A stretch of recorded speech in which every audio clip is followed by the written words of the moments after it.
Bueno, pues gracias por vuestro aplauso, gracias por estar aquí. Con vuestro permiso me puedo quitar la mascarilla. Prometo no bajar, ¿eh? Prometo no bajar. Bueno, pues ¿me escucháis bien? ¿Sí? Venga. Bueno, pues yo he de reconocer que soy el infiltrado de aquí. Estamos aquí rodeados tanto en la parte de arriba como en la parte de abajo de deportistas y bueno, pues yo soy psicólogo. Me dedico al mundo de las emociones, me dedico al estudio y al mundo del cerebro y bueno, pues en mi intervención me gustaría, ¿no?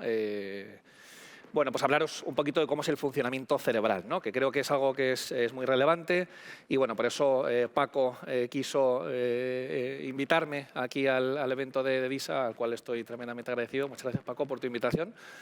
Y bueno, pues de lo que se trata, ¿no? En estos 45 minutitos que tengo es de hablaros sobre el cerebro, de cómo funciona el cerebro, de cómo se conecta. Y creo que tener, aunque sea 2 o 3 ideas de cómo funciona el cerebro de vuestros chicos, ¿no? En los distintos deportes en los que estéis, creo que os puede resultar bastante útil y bastante interesante, ¿no? Muchas veces decimos, es que este niño es hiperactivo, es que este niño no para quieto, es que este niño está constantemente en movimiento. Y yo soy un defensor de que si conocemos lo que ocurre dentro del cráneo, si conocemos lo que ocurre en el cerebro, podremos entender esta conducta. Entonces, este niño que estamos describiendo como hiperactivo, que no para quieto, que no se sabe controlar, es porque dentro del cerebro hay una estructura que está hiperactivada, que en este caso son las amígdalas cerebrales, que luego vamos a hablar de ellas. Entonces, lo digo constantemente, mamás, papás, entrenadores, profesores, cualquier adulto debe tener unos conocimientos mínimos de cómo es el funcionamiento cerebral, porque eso nos va a ayudar para entender mejor cómo responden, cómo reaccionan nuestros hijos, cómo responden nuestros chicos en los entrenamientos y en los partidos, ¿no? Así que con vuestro permiso, pues vamos a comenzar. Fijaos, este es el comienzo de todo. El comienzo de todo, el neonato, es un chiquitín de pocos segundos, pocos minutos, pocas horas de vida, que tiene un cerebro que pesa en torno a 335 gramos. Eso no es nada. Eso no es nada porque con el paso de los años, cuando este chiquitín se convierta en adulto, va a tener un cerebro que va a multiplicar por 4. Con lo cual, todos los que estamos aquí, la mayoría somos adultos, aunque he visto por ahí algún chiquitín, tenemos un cerebro que pesa en torno a 1.200, 1.300, 1.400 gramos de media. Ahora, no es tan importante el crecimiento del cerebro como las conexiones neuronales que se establecen dentro del cerebro. ¿Cómo se desarrollan esas conexiones cerebrales? Gracias a vosotros y gracias a vosotras. Es decir, es el entorno, es mamá, es papá. Sois los entrenadores, son los profesores, y voy a ir más allá. Y es el juego de calamar lo que hace que se conecten o que no se conecten determinadas neuronas. Absolutamente todo lo que ven, lo que sienten, lo que perciben nuestros niños, afecta. Todo. No digo si para bien o para mal, eso habrá que verlo. No digo si mucho o si poco, eso habrá que verlo. Pero absolutamente todo influye. Me gusta decir que en educación no existen contextos neutros. Todo afecta, todo influye. Desde luego que este chiquitín que estáis viendo aquí tiene una genética que le hace ser físicamente de una manera, que le hace tener un temperamento, pero todo esto va a ser moldeado, va a ser trabajado por nosotros como adultos. Hay adultos que son, por generalizar, ¿no?, que son muy buena influencia para nuestros niños y otros adultos que son mala influencia, ¿no? Bueno, qué importante es la conexión desde que somos bien chiquititos, ¿no? Y seguramente algunos de vosotros estáis pensando, sí, es lo primero que hago. En cuanto llego a un hotel, lo que le digo al de la recepción, le digo cuál es la clave wifi, ¿no? Qué importante es la conexión. No me estoy refiriendo a la conexión tecnológica. Me estoy refiriendo a la conexión que se establece entre los niños, los adolescentes y vosotros, como madres, como padres. ¿Cuántos de aquí sois mamás y sois papás? ¿Manos arriba? Bueno, unos cuantos. Con lo cual, la conexión que establecéis con vuestros hijos, esa wifi emocional que establecéis con ellos, es fundamental. El vínculo sano, el apego sano, o todo lo contrario, el apego inseguro, se produce por esta conexión que establecemos. Creo que antes Sandra lo ha descrito de manera magnífica, ¿no? Y ha estado constantemente hablando de Jesús. Y hablamos, ¿no?, de la importancia de la confianza, hablamos de la importancia de creer en el otro, hablamos de la importancia de empoderar. Y es que esto es fundamental, fundamental. Confiar en nuestros hijos, confiar en nuestros jugadores, confiar en la persona, independientemente de la edad que tenga, a la que estoy entrenando, esto es fundamental. Y esto es una de las necesidades básicas que tiene el ser humano. Lo que este chiquitín, vuelvo para atrás, necesita es que alguien confíe en él. Necesita de un otro, de otra persona, que le quiera, que le proteja. Sinceramente, a este chiquitín le da igual quién haga eso. Le da igual si es su madre, si es su padre, si es la matrona, si es la abuela, si es una madre adoptiva. Le da exactamente lo mismo. Lo único que necesita es que haya alguien. Porque vamos a poner un caso extremo. Este chiquitín viene al mundo, nace en la maternidad y nada más nacer le metemos una incubadora, apagamos luces, cerramos la puerta, nos vamos y nadie se hace cargo de este chiquitín. ¿Qué ocurre? Que muere. Es decir, el ser humano somos una especie tan vulnerable, tan frágil, que necesitamos de un otro que se haga cargo de él o de ella. La diferencia con un reptil, la diferencia con un dragón de Komodo, con una víbora, con un cocodrilo, es que desde el momento del nacimiento ya están en funcionamiento y se desarrollan solos, de manera independiente. Nosotros somos la especie con diferencia más dependiente sobre la faz de la Tierra. Por lo tanto, necesitamos de un otro que se haga cargo de protegernos, dado que somos muy vulnerables, somos muy inmaduros y somos muy frágiles. ¿Esto qué tiene de bueno en cuanto al cerebro? Pues que tenemos potencialmente un cerebrito de 335 gramos en blanco, esto es como la tabla rasa de Descartes, ¿os acordáis? En blanco, y podemos hacer de este cerebro una campeona olímpica de karate o no. En función de lo que hagamos con este chiquitín, con esta chiquitina, podemos conseguir grandes cosas o no. En función de cómo yo me relacione, en función de cómo yo me vincule con este chiquitín o esta chiquitina, y con el paso de los años, porque esto dura mucho, vamos a conseguir grandes personas o no. Ya no solamente hablamos de conseguir grandes hitos, sino de grandes personas, o personas negligentes, o personas nefastas, ¿no? Por lo tanto, somos tremendamente inmaduros, somos la especie más inmadura. Y qué importante es esa conexión. ¿Cómo se establece esa conexión? Que hemos dicho que no es conexión wifi, que hemos dicho que es conexión emocional, es conexión con el otro. Claro, fijaos, voy otra vez a hablar de la importancia de que nosotros como seres humanos nos conectemos los unos con los otros. Somos una especie social. Qué mal lo hemos pasado durante el confinamiento porque no socializábamos. Y hasta antes del confinamiento hemos creído que podíamos, que estábamos en el derecho como padres, como madres y como profesores de castigar a nuestros hijos sin patio, sin ir a un cumpleaños y sin salir, porque total salir es un lujo. Y si no te lo ganas, te castigo. Y creo que el confinamiento ha dado la vuelta a esta idea, igual que a otras muchas, ¿no? Y nos ha demostrado que la socialización no es un lujo, no es un capricho, no es algo que a mi hijo le apetezca, que me apetece mucho, papá, ir al cumple del primo Joaquín. No es que te apetezca, que también lo disfrutas. Es una necesidad. Necesitamos conectar. ¿Y cómo conectamos? Con la mirada. Qué importante es la mirada, qué importante es mirar a los ojos de nuestros chiquitines o no tan chiquitines. Qué importante es que el adolescente al que estéis entrenando, el grupo de adolescentes al que estéis entrenando, se sienta visto, se sienta comprendido. Claro, porque fijaos, el desarrollo del cerebro es algo que dura muchos años. Hablamos de que el cerebro, en cuanto a peso, en cuanto a forma, se va a multiplicar por 4. Pero decíamos, no es tan importante el tamaño y el peso que vaya ganando, sino la conectividad, las conexiones neuronales entre distintos grupos neuronales que se van haciendo. Y esto depende de nosotros como adultos. Depende de nosotros como adultos. Por tanto, la mirada, el cómo miramos a los niños, el tacto y la voz que yo utilizo para dirigirme a mi hijo, a mi jugador, a mi equipo, es fundamental. Fundamental. Cuando estáis en esa charla motivacional delante de vuestros chicos o cuando estáis hablando con la jugadora a la que entrenáis, el cómo miráis, la voz que utilizáis, el tacto, el respeto, el cariño, la admiración que sentís hacia ellos, hacia ella, es fundamental. No es tan importante el qué, sino el cómo. Eso es lo más importante, el cómo. Y fijaos, aquí tenéis a Eric Berne, que era el padre del análisis transaccional, que no vamos a entrar en él, pero tenía una frase que a mí me encantaba, ¿no? Eric Berne decía que es la mirada, ¿no? Hablando de esto que estábamos diciendo, que importante es cómo miramos a nuestros hijos, cómo miramos a nuestros alumnos, cómo miramos a nuestros jugadores.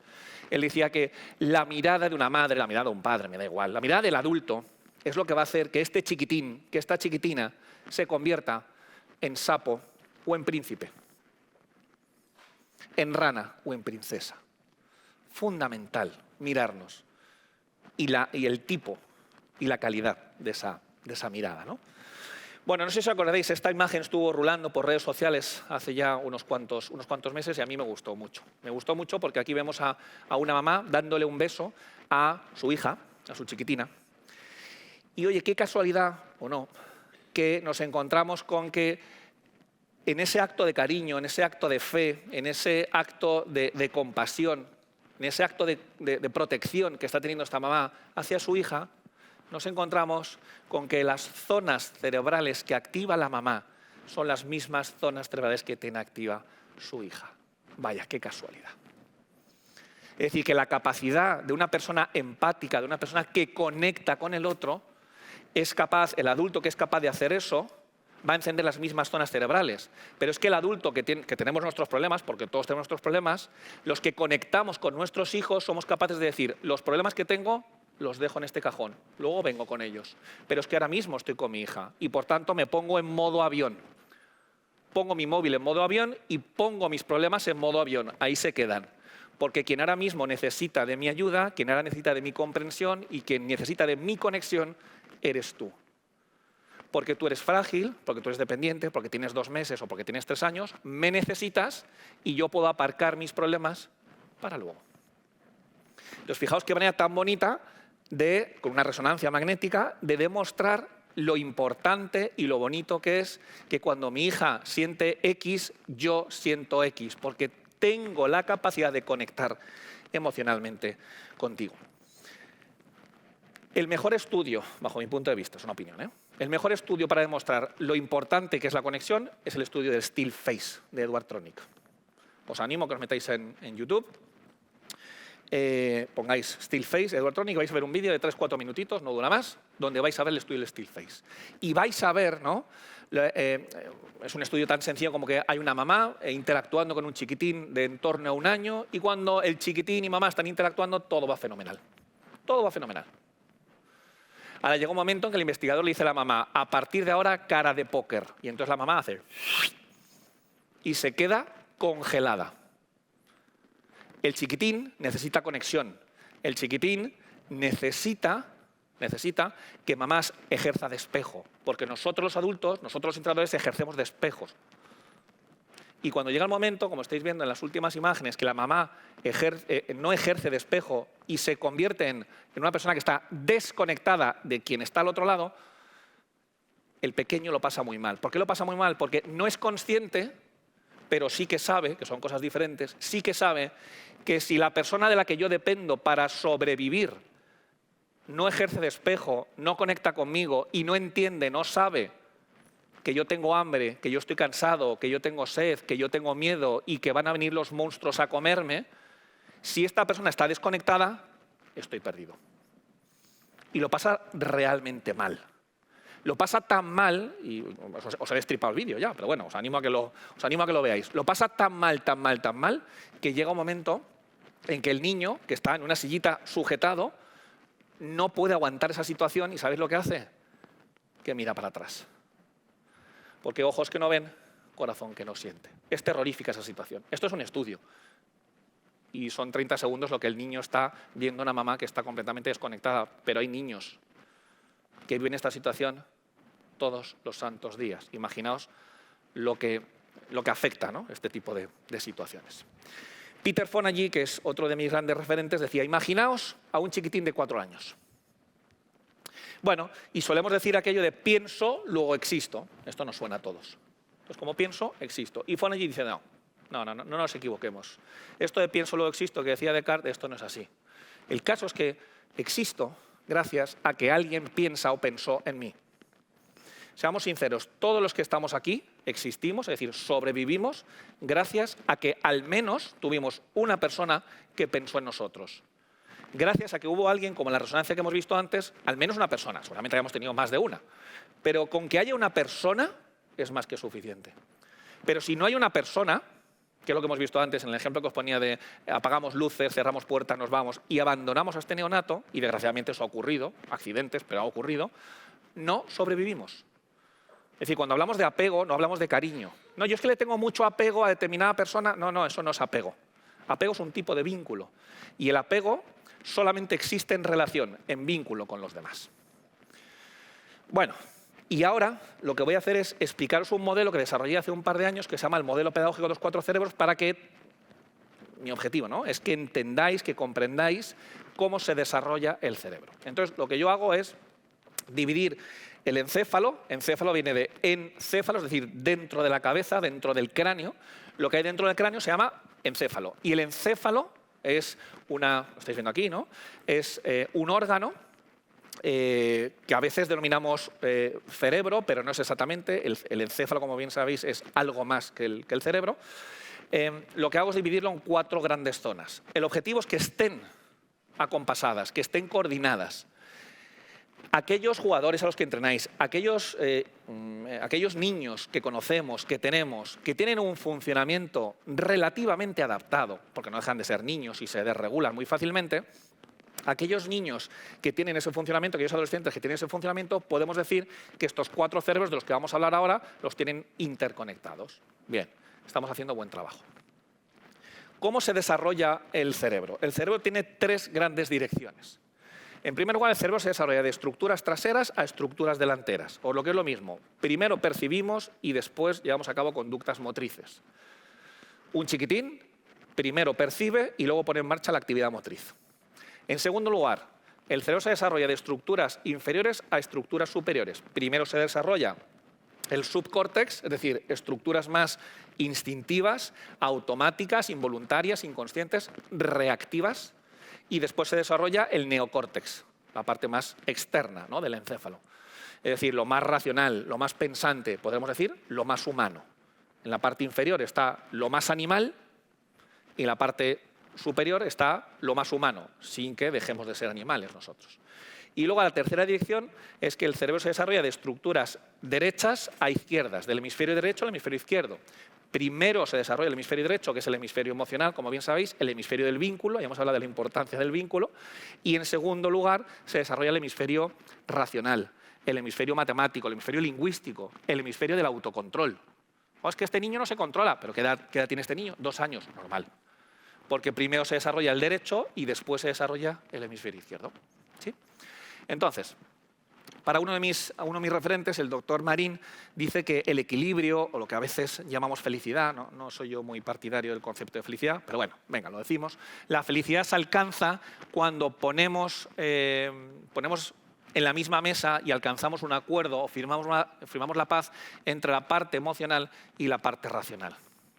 ¿Cuántas veces, verdad, chicos, chicas, os habéis encontrado en esa situación en la cual la parte emocional os lleva en una dirección y la parte racional os lleva en la otra? Es que quiero salir con mis amigos, dice el adolescente. No es que me apetece salir con mis amigos, pero la parte racional me dice que estamos confinados. O la parte racional me dice, es que el lunes tengo examen. Entonces, ¿cómo soluciono esto? Eso es firmar la paz. Eso es alcanzar un equilibrio. Eso es no tener una disonancia cognitiva, ¿no?, que decimos los psicólogos. Vale. Entonces, lo que vamos a hacer ahora, si os parece bien, es que vamos a entrar a explicar de la manera más pedagógica, manera más práctica que yo sé, esto de los cuatro cerebros, ¿vale? Entonces, decíamos que el cerebro lo dividimos en 4 grandes zonas. El objetivo es que estén conectadas esas grandes zonas. Empezamos. La primera es un cerebro que yo llamo rojo, no lo voy a complicar mucho, ¿vale? El cerebro rojo está en la base de nuestro encéfalo. Es el cerebro que se encarga sobre todo de la supervivencia. Es el cerebro que está activo a partir del nacimiento y, por supuesto, del periodo prenatal. Lo único que le interesa a un feto, sin que sea consciente, y lo único que le interesa a un neonato, que es sobrevivir. No le interesa si el Madrid ha vuelto a ganar la Champions, no le interesa Vinicius, no le interesa quién va a ser el nuevo tronista de mujeres, hombres y viceversa. No le interesa lo más mínimo. Lo único que le interesa es la supervivencia, sin que sea consciente, porque es una estructura inconsciente, automática, involuntaria. Entonces, ¿qué codificamos en ese cerebro rojo? Lo que codificamos en el cerebro rojo es alimentación, hidratación, temperatura, descanso y podemos hablar también de protección física. Y a partir de la etapa adolescente hablamos de sexualidad. Es decir, cuando nuestras necesidades fisiológicas están cubiertas, estamos en equilibrio y el rojo está correcto. Pero cuando tenemos hambre, estamos cansados, tenemos sueño, hace frío, hace calor, todo eso nos desregula. Y el nacimiento de todo esto comienza aquí. Es decir, lo primero que tenemos que hacer es resolver esto. ¿Cuántas veces tenéis que hacer un acto, que es una actividad que requiere de concentración, que requiere de perseverancia, que eso es lo que vamos a llamar luego el cerebro amarillo, pero resulta que tenéis muchísima hambre o resulta que estáis muy cansados? ¿Verdad que cuesta? ¿Os cuesta o no? Claro, normal. Porque la casa no hay que construirla desde el tejado, sino desde el sótano. Y el sótano cerebral es el rojo. Primero vamos a cubrir las necesidades fisiológicas. ¿Qué nos pasa con nuestros niños chiquititos? Que muchas veces lo que tratamos de buscar, ¿qué le pasa? Que está llorando, que está enrabitado toda la tarde. ¿Qué le pasa? ¿Qué le pasa? Y a lo mejor lo que le pasa es que está cansado. Empecemos por lo más básico. A lo mejor lo que le pasa es que tiene hambre. Son cosas muy básicas. Empecemos por eso, ¿no? Empecemos por el sótano para ir subiendo poquito a poco hasta el ático. Bueno, ese es el cerebro rojo. Anatómicamente se corresponde con el tronco encefálico y el cerebelo, que a todos os suena. Y eso está aquí a la altura de la nuca, la parte más baja del encéfalo. Claro, si decíamos que este es el cerebro de las necesidades fisiológicas, que es el cerebro de la supervivencia, ¿qué ocurre? Pues que lesiones, traumatismos, tumores a la altura del cerebro rojo implica que tu vida corre serio peligro. No cubrir las necesidades fisiológicas, no dar de comer, no proteger o el no descanso implica que tu vida corre peligro. Ahora bien, es que esta estructura está preparada, está activa, está 100% hecha, podríamos decir, antes de nacer. Por eso tendemos a decir que el momento del nacimiento, que es el día que celebramos, ¿no? El cumpleaños es el día en que nacemos, que es el día que celebramos, pero no es el día, sí es el día que venimos a este mundo, pero no es el día en el que comienza la vida, porque la vida comienza 9 meses antes. Entonces venimos a este mundo mucho antes de nacer, donde nos estamos jugando la vida. El tronco encefálico, el latido cardíaco ya está activo desde antes de nacer, fundamental. Bien, justo encima del cerebro rojo tenemos otro cerebro que es el verde. ¿Qué es esto del cerebro verde? El cerebro verde es el cerebro emocional.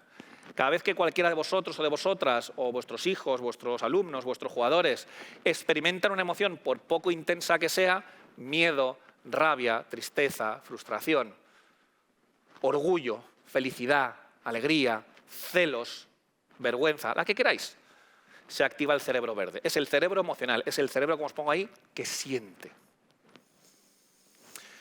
Anatómicamente está justo en el centro del encéfalo. Es decir, tanto en la vertical como en la horizontal nos encontramos ahí con el cerebro emocional. El cerebro, ojo, no donde se regulan las emociones, porque eso viene después, sino el cerebro donde aparece o donde se procesan las emociones. Ese es el cerebro emocional. No podemos hacer absolutamente nada para no sentir una emoción. Bueno, sí, podemos hacer una intervención quirúrgica, extirpar el límbico, pero es algo que no recomiendo. Claro, pero las emociones se experimentan, se sienten inevitablemente, con lo cual, pauta práctica, no podemos decirle a nuestros jugadores ni a nuestros niños no sientas miedo, porque a nuestro hijo ya le gustaría no poder sentir miedo, pero el caso es que lo siente. Por lo tanto, lo que tenemos que hacer es permitir, legitimar y validar esa emoción. Todas y cada una de las emociones que se os ocurran son válidas. Otra cosa es que os desagraden. Otra cosa es que influya negativamente en el rendimiento. Bien, pero son cosas diferentes. La emoción se valida siempre y lo que hay que hacer es aprender a gestionar esa emoción, porque no hay manera de no sentir emociones. No hay manera. Aunque no seamos conscientes, no hay manera. Todas las emociones que podáis imaginar, sobre todo el triángulo, ¿no?, del miedo, la rabia y la tristeza, son las 3 emociones que peor gestionamos en nuestra sociedad. las llevamos muy mal. Gestionar el miedo, la rabia, la tristeza de nuestros hijos, de nuestras hijas, de nuestros alumnos, lo llevamos francamente mal. Y esto del secuestro amigdalar o el secuestro de las amígdalas es un concepto que desarrolló hace ya unos cuantos años Joseph Ledoux y que viene a decir, o que viene a describir esos momentos donde estamos completamente desregulados, ¿no? Momentos que para nosotros tienen mucha carga emocional, estamos tremendamente estresados con un pico de cortisol, estamos en una situación que nos da muchísimo miedo, una situación de muchísima rabia, o estamos muy tristes ante un resultado, ante un examen, ante una competición, lo que sea. Y ahí estamos secuestrados por la amígdala. Los adultos también nos secuestramos por la amígdala. El secuestro de la amígdala es cuando la emoción es tan intensa que hace muy chiquitita a la parte de gestión, a la parte racional, a la parte que gestiona, ¿no? Y esto se da en el cerebro verde, en el cerebro emocional. Bueno, en un tercer lugar tenemos el cerebro azul, el cerebro pensante. Todos tenemos determinados pensamientos. Ojo, es un cerebro que piensa, pero de manera inconsciente, ¿no? Y todo esto los entrenadores, ¿verdad, Jesús? Lo sabéis muy bien. Es decir, no son los pensamientos conscientes de voy a ver cómo me organizo para estudiarme el examen de física, que eso es un pensamiento consciente. Utilizo a ver qué tiempo tengo, a ver cuántos temas son, a ver cómo lo llevo. Eso es un pensamiento consciente. Eso viene en el amarillo. Pero estamos hablando de dar un cerebro azul. Son pensamientos inconscientes, son pensamientos que tenemos grabados, que yo muchas veces voy con mucha fuerza a una entrevista, voy con mucha fuerza a un evento que para mí es muy importante, pero luego hay pensamientos que están grabados desde que somos bien chiquititos en el cerebro azul, que son esas creencias irracionales, pensamientos distorsionados que me influyen. Y que aunque yo no sea consciente me están diciendo, Rafa, no lo vas a conseguir, vas a aburrir al auditorio. Todos esos pensamientos, aunque no seamos conscientes o aunque no queramos verlos, influyen. Y esto es efecto Pigmalión. La teoría de la profecía autocumplida. Tiende a cumplirse aquello que pensamos, ¿no? Las expectativas. Entonces, por eso es muy importante, ¿no? Y vosotros y vosotras como entrenadoras sabéis lo importante que es trabajar con estos pensamientos. ¿Qué crees que vas a hacer cuando llegue la competición, cuando llegue el examen, cuando llegue el momento en que tienes que presentar este trabajo? Esto es fundamental, trabajar con esa parte pensante. Y luego, en último lugar, tenemos ese cerebro amarillo, ese cerebro ejecutivo, que es el que se encarga de coordinar todo lo que hay antes.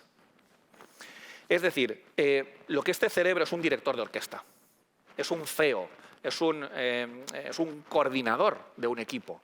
Lo que hace este cerebro amarillo es sentar en la misma mesa al rojo, la parte más instintiva y de supervivencia, al verde, la parte más emocional, al azul, la parte más pensante, y luego lo que hace es coordinar todo esto. ¿Qué dice el rojo? ¿Qué dice el verde? ¿Qué dice el azul?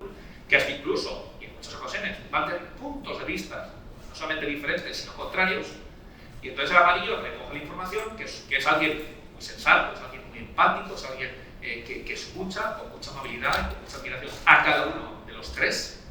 Y entonces, cuando esa información dice, muchas gracias a los tres, me retiro a deliberar, me retiro a pensar. Y luego pone en marcha aquella opción que considere que es mejor hoy. Porque a lo mejor mañana, ante la misma situación, pone en marcha otra respuesta, o toma una decisión que sea diferente. Claro, este es el cerebro pensante, consciente. Este es el cerebro ejecutivo, este es el cerebro que nos permite concentrarnos. Este es el cerebro que nos permite controlar los impulsos.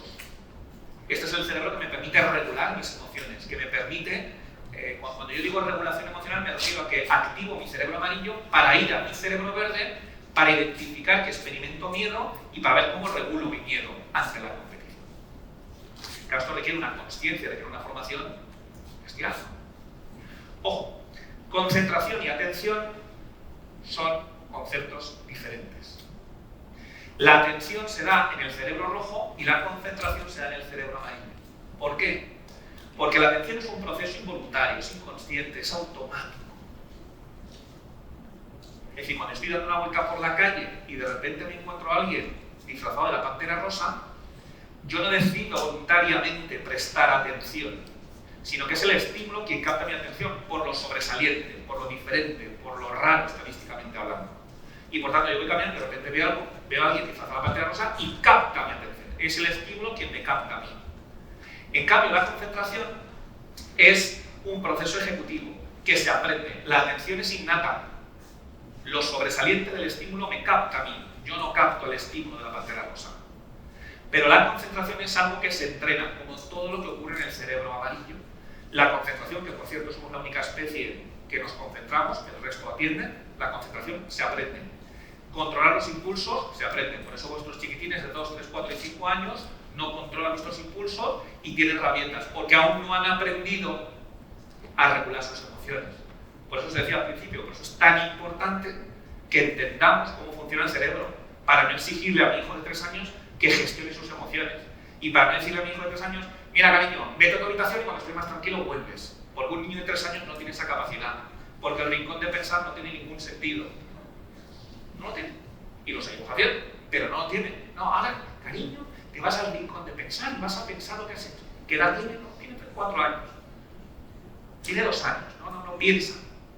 No piensa. Y si piensa va a pensar en otra cosa, no tiene otra cosa mejor que pensar en eso. ¿No? Por lo tanto, todo esto es aprendido. La regulación emocional es aprendida. A planificarse se aprende. Oiga, doctor, ¿cómo puedo hacer? ¿No? Me preguntan muchas veces en consulta, ¿cómo puedo hacer para que mi hijo aprenda a planificarse? Porque es que es un verdadero caos.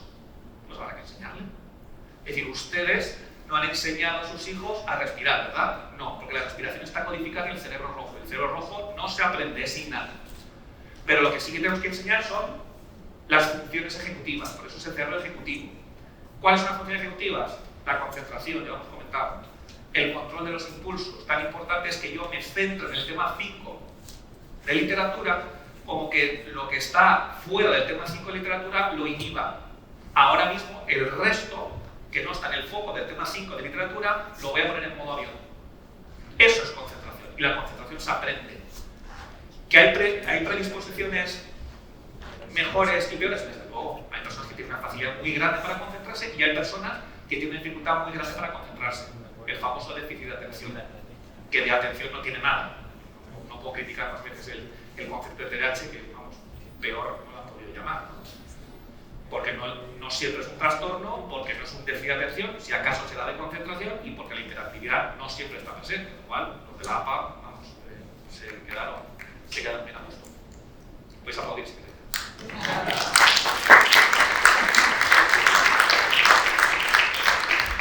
Bueno, entonces el cerebro amarillo tiene 5 grandes características. En primer lugar, es un cerebro voluntario. Yo decido ponerme a estudiar el examen del tema 5 de literatura. Fenomenal. Lo decido voluntariamente. Ojo, voluntariamente no quiere decir que yo esté motivado. Decido ponerme a estudiar el tema 5 de literatura porque me lo quiero quitar de encima. Porque si no mi padre me va a decir. Porque si no voy a defraudar a mi profesor. Pero voluntariamente decido, venga, va, no me apetece, pero me voy a quitar. ¿Os suena esto, no? Poner lavadoras, fregar los platos, todo esto. Bueno, hay que hacerlo, no me apetece, pero voluntariamente digo, venga, va. ¿Sí? Voluntario. En segundo lugar, consciente. El resto del cerebro no es consciente. El ejecutivo, que por cierto, no hemos dicho dónde está, el tercio frontal. O sea, el cerebro amarillo está en el tercio frontal. Ocupa ese tercio delantero del neocórtex. Y las 2 terceras partes posteriores son del cerebro. Bueno, el ejecutivo decíamos que es un cerebro consciente, que es un cerebro voluntario. La consciencia, cuando digo voy a tratar de ser consciente de lo que siento, voy a tratar de ser consciente de dónde ubico mis nervios, de dónde ubico mi miedo en el cuerpo, eso es consciente, eso es un cerebro amarillo. En tercer lugar, es un cerebro perseverante, ¿vale? La perseverancia de Sandra, la perseverancia de Jesús, la perseverancia vuestra, la perseverancia de vuestros jugadores y de vuestros hijos, eso es lo que consiguen los resultados. Pero el ser perseverante, ese trabajo de hormiguita, se ubica en corteza prefrontal, se ubica en cerebro amarillo, y como es un cerebro que se aprende, usted solamente va a poder ser perseverante si usted ha fomentado la perseverancia. Pero la perseverancia no es, oiga doctor, dígame usted cómo puedo hacer para que mi hijo sea perseverante. Porque es que nunca estudia, nunca hace las cosas por... Pues esto no es un chasquido de dedos, sino que esto hay que fomentarlo, esto hay que trabajarlo. Y por tanto, educar es invertir en el futuro. ¿Vale? En cuarto lugar, ya lo hemos dicho, ¿no? Es un cerebro aprendido, es un cerebro que se aprende, no es innato, no es instintivo. Y en quinto y último lugar, está orientado al futuro, porque nos concentramos hoy en estas jornadas para obtener una información para poder ponerla en marcha de cara al futuro. Aunque el futuro sea esta tarde, mañana, controlando los impulsos, controlo el impulso de decirle a mi vecina, vaya vestido más feo que llevas, hija mía, no tenías otro peor, porque sé que le voy a hacer daño y porque sé que no me compensa y porque sé que no me voy a arrepentir. Control de los impulsos. ¿Sí? Entonces, todo lo que está en el ejecutivo implica algo que está dirigido al futuro. Por tanto, este es el cerebro más vanguardista, es el cerebro del futuro. Claro, ¿cuál es el problema? El problema, la rata que estáis viendo aquí, ¿no? La rata que está completamente rabietada, que tiene la chiquitina y que tiene mamá y papá, esto es un peligro público, ¿no? A mí me preocupa que vuestros hijos, que vuestras hijas y que vuestros alumnos, que vuestros jugadores, no me preocupa lo más mínimo, y además me parece natural y me parece sano, no me preocupa que estén enrabietados, que estén enfadados, porque no les habéis hecho caso, porque no les habéis puesto en el equipo, en el quinteto inicial. No me preocupa lo más mínimo. Lo que me preocupa es que vosotros tengáis el mismo personaje, el mismo cerebro activo que ellos. Es decir, si el entrenador tiene, si el menor tiene a Rati y vosotros también tenéis a Rati, eso me preocupa. Por eso es tan importante que nosotros partamos desde Bali. Bali, ¿quién es el ejecutivo? Bali, ¿quién es el cerebro amarillo? Que es el que se encarga de la gestión. Por tanto, si yo como adulto tengo un Bali suficientemente bueno, con buenas estrategias y puedo empatizar contigo, puedo conectar contigo, puedo comprenderte, puedo normalizar y validar tu emoción y puedo darte recursos para tranquilizarte, para regularte y para focalizarte en la tarea que tienes que hacer, vamos bien. El problema es que yo no esté en Bali como adulto, sino que esté en Rati. Ese es el problema. ¿Sí? Por lo tanto, nuestra calma como adultos va a ser la calma de nuestros niños. Decíamos que hay 4 cerebros, metafóricamente hablando, evidentemente, y que esos 4 cerebros los tenemos que conectar. Entonces, yo me inventé un concepto que es el de pegamento cerebral, que sirve para que comprendamos la importancia de que conectemos estos 4 cerebros. ¿Cuál es más importante, Rafa? Me preguntáis a veces. Los 4. Tan importante es que yo me pueda concentrar, cerebro amarillo, como que yo pueda pensar inconscientemente y que tenga unos pensamientos que me mantengan en equilibrio, cerebro azul, como que tenga unas emociones que me permitan entrar a la competición relativamente calmado o relativamente en tensión para poder estar focalizado, y tan importante es que yo tenga mis necesidades fisiológicas cubiertas. Que haya descansado bien, que me haya hidratado bien, que haya comido bien, etc. Cerebro rojo.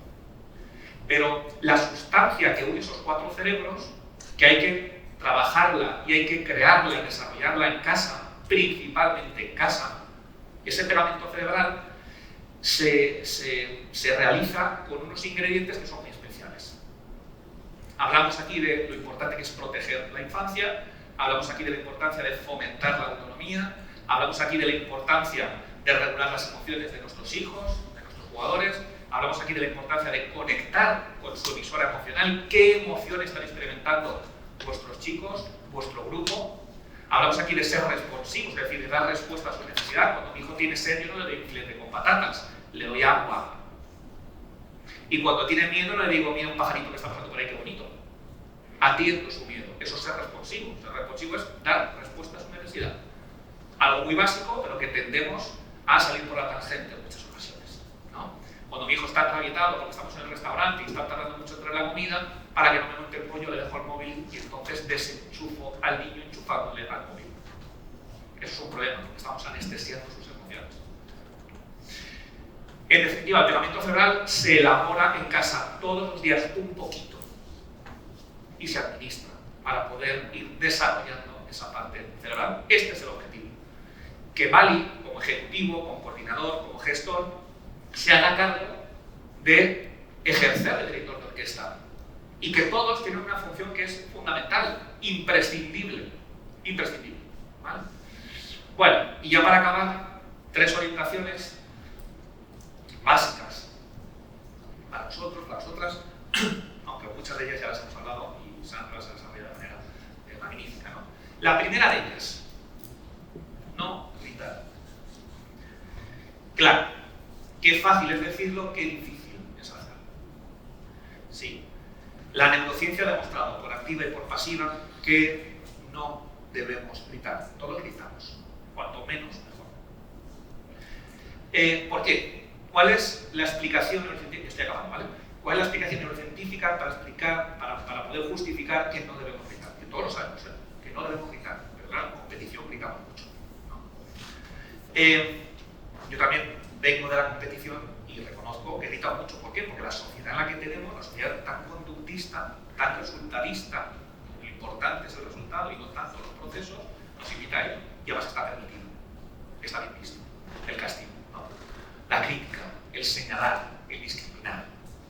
Bueno, entonces, ¿qué ha demostrado la neurociencia?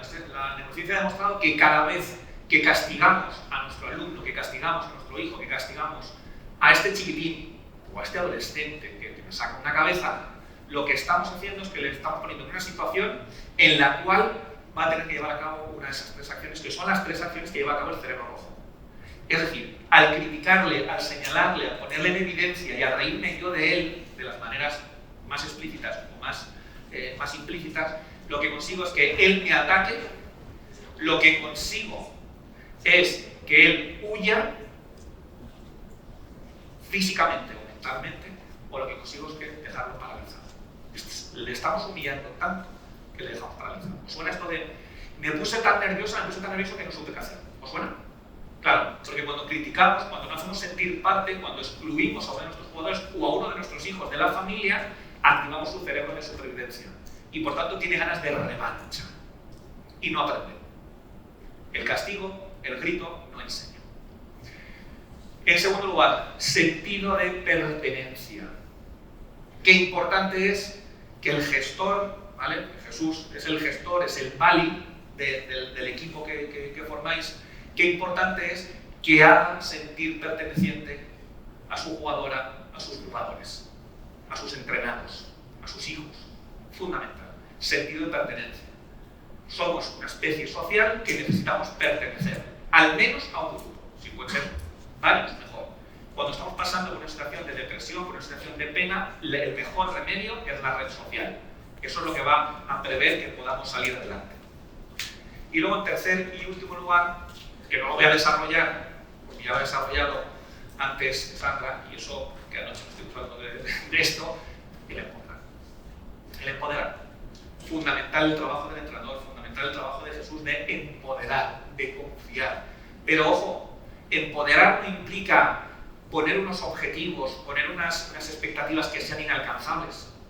Cuando Jesús le decía a Sandra, voy a hacer de ti campeona del mundo, campeona de Europa, lo decía confiando en ella. Es decir, cuando yo a mis pacientes en consulta, a los adolescentes, a los adultos, les digo, bueno, vamos a ver cuál es el objetivo, cuál es el pensamiento. Y les pongo el ejemplo extremo para que lo entiendan de, no vale decir mi objetivo es volar, porque no vas a poder volar. Consiste en que sea un objetivo autorreferencial, que sea tuyo. El objetivo no consiste en que mi hermana deje de hacerme la vida imposible, porque no podemos hacer nada con tu hermana. Puedo hacer muchas cosas para que eso no me afecte. Pero el objetivo es, uno, autorreferencial y dos, alcanzable. ¿En base a qué? Al esfuerzo, el sacrificio, la perseverancia, es decir, todos estos valores que desgraciadamente estamos perdiendo hoy en día. Esto es empoderar, confiar, creer y entender que el error, que la derrota a la primera no salió, ¿verdad, Sandra? Es parte del aprendizaje. Esto será un trampolín para seguir adelante. No pasa nada. Seguimos adelante. Ideas clave. Bueno, somos la especie más inmadura, con diferencia, somos muy dependientes. Qué importante es la conexión, que se realiza mediante la mirada, que se realiza haciendo sentir bien al otro, llamando al otro por su nombre, llamad a vuestros alumnos, llamad a vuestros jugadores por su nombre, fundamental. En tercer lugar, que encontremos un equilibrio entre razón y emoción. Cuarto lugar, acordaos, el rojo, necesidades fisiológicas, el verde, centro cerebral del procesamiento emocional, el azul es el centro del pensamiento, pero un pensamiento más inconsciente, y el amarillo, que se encarga del funcionamiento ejecutivo, del director, del jefe, del que se encarga de coordinar el cerebro, ¿no? El sentido de pertenencia y la necesidad de ser visto. Vuestros alumnos, vuestros hijos, vuestros jugadores necesitan que les veáis, que va más allá de la mirada, necesitan ser vistos. Bueno, todo lo que os he contado está en estos tres libros que escribí, Educar en el vínculo, el cerebro infantil y adolescente y cómo estimular el cerebro del niño. Este es el cuento que os he ido desarrollando sin nombrarlo, ¿vale? Este es el cuento que yo escribí para explicar a los niños este modelo, ¿no? El modelo pedagógico de los 4 cerebros en formato niño, a partir de los 2 añitos, se llama Los 4 cerebros de Arantxa. Y bueno, pues aquí tenéis mis redes sociales y mis páginas web. Ha sido un placer. Muchas gracias.